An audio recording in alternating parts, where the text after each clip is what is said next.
Ada sebuah kisah nyata di Jeddah. Suami istri lagi bertengkar. Suaminya marah luar biasa pada sang istri, dipukullah wajah istri. Kemudian istrinya menangis, tiba-tiba terdengar bel pintu rumah berbunyi. Ketika istrinya membuka dalam keadaan sembab matanya, ternyata ibunya sang istri. Suaminya dari kejauhan dredeg, deg-degan. Ya Allah, istriku ini pasti ngadu ini sama mertuaku ini nih, bahwa tadi baru dipukul. Orang tuanya tanya kepada si perempuan ini, anakku kenapa? Kok kamu nangis matanya sembab begitu, kenapa? Istrinya mengatakan, ibu, ayah, ya Allah, aku tuh tadi berdoa sama Allah, aku rindu sama ibu sama ayah, udah lama gak ketemu. Aku tuh nangis karena aku rindu sama ibu sama ayah. Taunya Allah langsung menjawab doaku, aku semakin terharu. Jadi aku nangis tuh, aku rindu sama ibu sama bapak, bahagia bisa ketemu sama ibu sama bapak. Suaminya dari kejauhan, ya Allah nih istri. Padahal bisa loh istrinya ngadu sama orang tuanya itu. Aku baru dipukul, ada KDRT kekerasan dalam rumah tangga. Suamiku itu kan kalau perempuan kadang-kadang suka lebay ceritanya, gak sesuai kenyataan, dilebih-lebihkan gitu. Orang kalau lagi marah, lagi sakit hati kan ceritanya suka dilebih-lebihkan biasanya. Tapi sang istri mengatakan, ya Allah Pak Bu, aku tuh nangis karena aku rindu sama bapak sama ibu. Suaminya luluh hatinya, istriku itu Masya Allah menyimpan aibku sendiri, ya Allah luar biasa. Makin sayang dan cintalah suami tersebut. Makanya kadang kalau kita berantem suami istri, khususnya bagi pernikahan-pernikahan muda, dikit-dikit ngadu sama orang tua, orang tuanya udah kesel, kita udah buat anak lagi sama suami kita. Kembali kepada cerita tadi, ini suami menampar istrinya. Karena tempat yang paling dekat sama dia wajah istrinya. Lagi emosi ditampar. Akhirnya suasana memanas di rumah ini. Sang istri menangis. Senjata yang paling kuat bagi istri, bagi wanita adalah meneteskan air matanya untuk meluapkan emosi dia. Tahu-tahu di rumah ada yang pencet bel rumah. Ada yang mencet bel. Dilihat sama suami. Di Arab situ kebanyakan rumah ada kekernya, jemaah. Karena nggak ada jendelanya di itu. Dilihat pakai keker itu, ternyata yang datang mertuanya. Bapak ibu istrinya bersama keluarga besarnya. Sang suami berpikir, sudah rumah tanggaku hancur kalau kayak gini. Akhirnya sang suami mengatakan kepada istrinya, ayah ibumu dan keluargamu yang datang, kata dia. Sang istri masuk ke dalam kamar, si suami buka pintu, dipersilahkan. Yang ada di benak suami ini sudah nggak karu-karuan. Akhirnya sang istri membasuh wajahnya, datang menjumpai Abah dengan ibunya. Kelihatan dia menangis. Ibu tanya, nak kenapa kau menangis nak, kata dia. Apa kata istrinya? Ya Allah Ummi, aku kangen sama Ummi, kata dia. Alhamdulillah Allah kirim Abah sama Ummi ke sini semuanya, kata dia. Selesai. Sang suami melihat rumah tangganya aman, dia minta izin. Afwan, ana mau keluar, mau beli makan malam. Dia keluar beli makan malam. Lalu di tengah jalan dia mampir membelikan sabuk emas buat istrinya. Seharga kalau nggak salah 10.000 real, Syekh cerita. Kira-kira 37 juta lah jemaah. Setelah orang tua mertuanya makan semua di rumah itu, mereka pamit pulang, sang suami datang kepada istrinya minta maaf. Dia mengatakan, aku minta maaf, aku ada hadiah buat engkau, tapi hadiah ini nggak seberapa. Syekh itu cerita, suami ini berkata kepada istrinya, anti tastahiqina ruhi, kata dia. Engkau berhak mendapatkan nyawaku, kata dia. Dia selamatkan rumah tangga itu. Andai kata sang istri laporan sama bapaknya, Pak, nih seakunya bisa ditampar sama suami, apa yang akan terjadi di rumah itu? Insya Allah akan berantem tuh rumah. Ya, langsung aja, kemarin ada seorang wanita yang membahas, dia masuk ke video-video tentang kalau jadi istri dipukulin itu tidak apa-apa. Tidak usah ngomong ke siapa-siapa. Berdoa saja. Karena kalau Anda dipukulin, Anda berdoa, maka suaminya akan mengasihani Anda. Betul. Suaminya bakal berubah. Katanya gitu. Iya. Itu yang ngomong pasti suaminya bukan saya. Karena kalau saya yang mukul, Anda memang nggak bisa ngapa-ngapain. Kayak di adegan Doctor Strange kalau dipukul Om Deddy. Jadi dipukul nih mukanya, arwahnya keluar. Ya. Gitu. Ya. Gitu. Meninggal. Meninggal. Iya. Atau dia ngomong begitu karena dia sering dipukulin dan nggak bisa cerita. Iya. Ya, sini nih. Dipukul sini. Aku lupa. Gitu. Jadi nggak bisa cerita. Iya. Kayak ini kan pemain boxing yang di knock out. Yang jatuhnya gini. Gitu.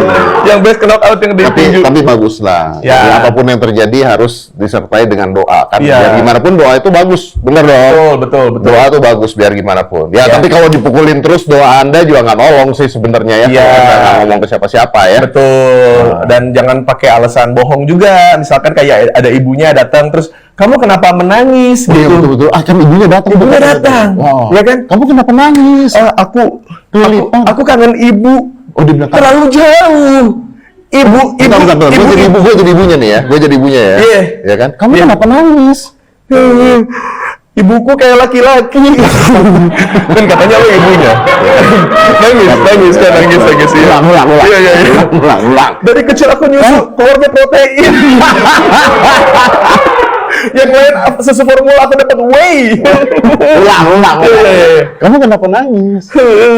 Aku menangis karena aku merindukan ibu. Oh, itu biru bengkak kenapa? Hah? Biru? Aku suka nonton Persib, jadi hari ini aku dukung Persib Day. Aku coret-coret muka aku biar Persib gitu. Oh ya masuk. Gitu, masih bisa apa namanya. Cuman masalahnya adalah itu bisa masuk kalau orang tuanya yang tiap hari transferan lancar, tiap bulan transferan lancar. Betul. Kalau tiba-tiba kita bilang, karena aku rindu dengan ibu. Lu bulanan aja Nggak masuk. Teman-teman gue. Gitu. Yang pertama, kita ini sesama muslim panduannya jelas. Al-Quran dan As-Sunnah. Sementara di dalam Al-Quran sendiri telah Allah jelaskan dalam surat Al-Hujurat, in ja'akum fasiqum binaba'in fatabayyanu. Apabila datang berita kepada kalian, yang berita itu datangnya dari orang-orang fasik, maka jangan langsung dipercaya. Tapi apa? Tabayyun. Tabayyun itu diperjelas. Ini video durasi berapa sih? Yang dipotong berapa menit sih? Inti pembahasannya apa sih? Kajiannya di mana? Nah, itu jadi jangan gampang kemakan. Sayangnya sekarang kan ini lagi musim yang penting konten. Yang penting konten. Harus aneh, yang penting naik. Nah, maka untuk seorang muslim hendaknya betul-betul hati-hati. Kan kita rata-rata tahu berita dari mana sih? HP, grup WA, Facebook, Google, segala macam. Sementara yang mau kita bahas tentang seseorang yang boleh jadi pembahasan itu merusak kehormatan dia. Jadi nggak ringan. Sementara hanya dari HP. Kita nggak pernah kenal orangnya, bahkan kita nggak dengar ceramahnya secara utuh, bahkan kita tidak pernah pengen tahu orang itu ketika beritanya baik, tapi kenapa tiba-tiba heboh ketika beritanya buruk. Nah, itu poin pertama. Jadi hati-hatilah, tabayun dulu kan. Tabayun, bener gak dia ngomong begitu? Cek. Mana mungkin video durasi panjang diambil kesimpulan hanya beberapa menit, kemudian kita ambil kesimpulan yang buruk. Terus mana kita ini di dalam ayat Al-Quran untuk tabayun? Kemana tabayunnya? Kok tiba-tiba semuanya langsung menghujat? Kemudian yang kedua, konteks cerita yang beliau sampaikan pada video itu memang konteksnya berbicara tentang kesabaran. Bukan ngomong secara spesifik tentang KDRT. Jadi kalau ngomong secara spesifik tentang KDRT tentu pembahasannya berbeda. Akan menunjukkan bagaimana seorang suami yang baik tidak memukul istrinya, bagaimana istri yang baik tidak memancing suaminya, kan begitu. Nah, karena fokus pembahasannya adalah kesabaran, ya tentu dong akan diberikan contoh-contoh bagaimana seorang perempuan yang kemudian merasa terzolimi dalam rumah tangganya, kemudian dia bersabar. Karena pembahasannya tentang apa? Tentang sabar. Nah, maka jadi nggak lucu dong kalau orang bahas tentang sabar, lawan, hancurkan, laporkan, somasi. Kan jadi nggak lucu kan? Maka itu poin yang kedua. Kemudian poin yang ketiga, memang di dalam agama Islam ada syariat untuk mendidik istri ketika istri itu ada peluang nusyuz. Nusyuz itu pembangkangan seorang istri kepada suaminya, dan jangan protes dong ketika memang apa yang beliau sampaikan sesuai dengan apa yang difirmankan oleh Allah dan disabdakan oleh Rasulullah. Ini ajaran agama kami.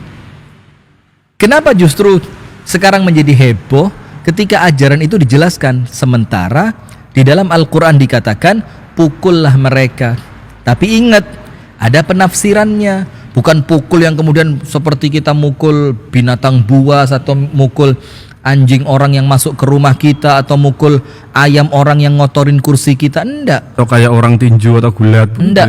Bahkan para ulama itu mengatakan begini. Oh, ketinggalan siwak saya. Itu dharbata miswak. Pukulan dengan kayu siwak.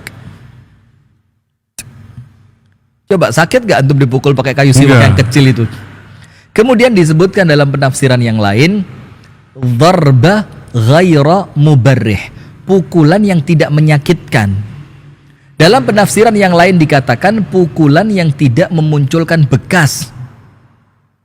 Dan dihindari bagian wajah juga, dipukul di tempat-tempat yang banyak dagingnya.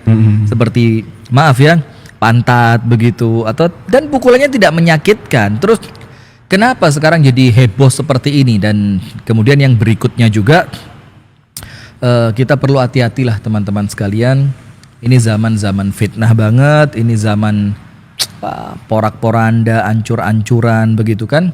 Jadi jangan sampai kemudian kemakan isu, ikut-ikutan menghujat dalam keadaan kita nggak ngerti inti masalahnya di mana, kita nggak ngerti siapa yang punya kepentingan di sini, kita nggak ngerti siapa yang ambil keuntungan, tiba-tiba kita dengan serta-merta ikut.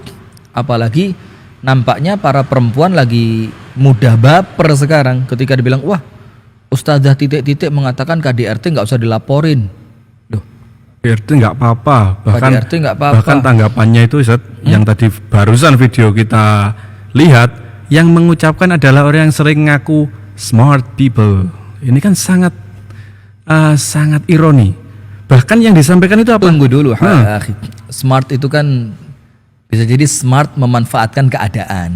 Nah, jadi betul. Jadi kan semua orang sekarang punya tujuan masing-masing dari apa yang dia lakukan. Nah, maka ketika memang tujuannya ingin up saja, ingin naik saja, yo dia boleh ngomong apapun kan, dan selama nggak nyebut nama, nggak nyebut tempat segala macam, bagaimana bisa dituntut? Dan dia menceritakannya itu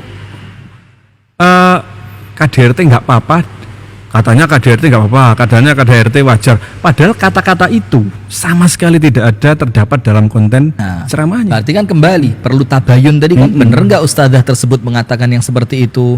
Kemudian kita perlu cek bagaimana sih pandangan Islam tentang keadaan yang menjadikan seorang suami perlu memukul istrinya, pukulannya seperti apa, kan begitu. Jadi kita juga perlu hati-hati lah pemirsa ya. Jadi jangan terlalu gampang kemakan isu, jangan terlalu gampang memojokkan. Yang paling aman apa sih? Diem aja lah. Kalau nggak tahu urusan, diam.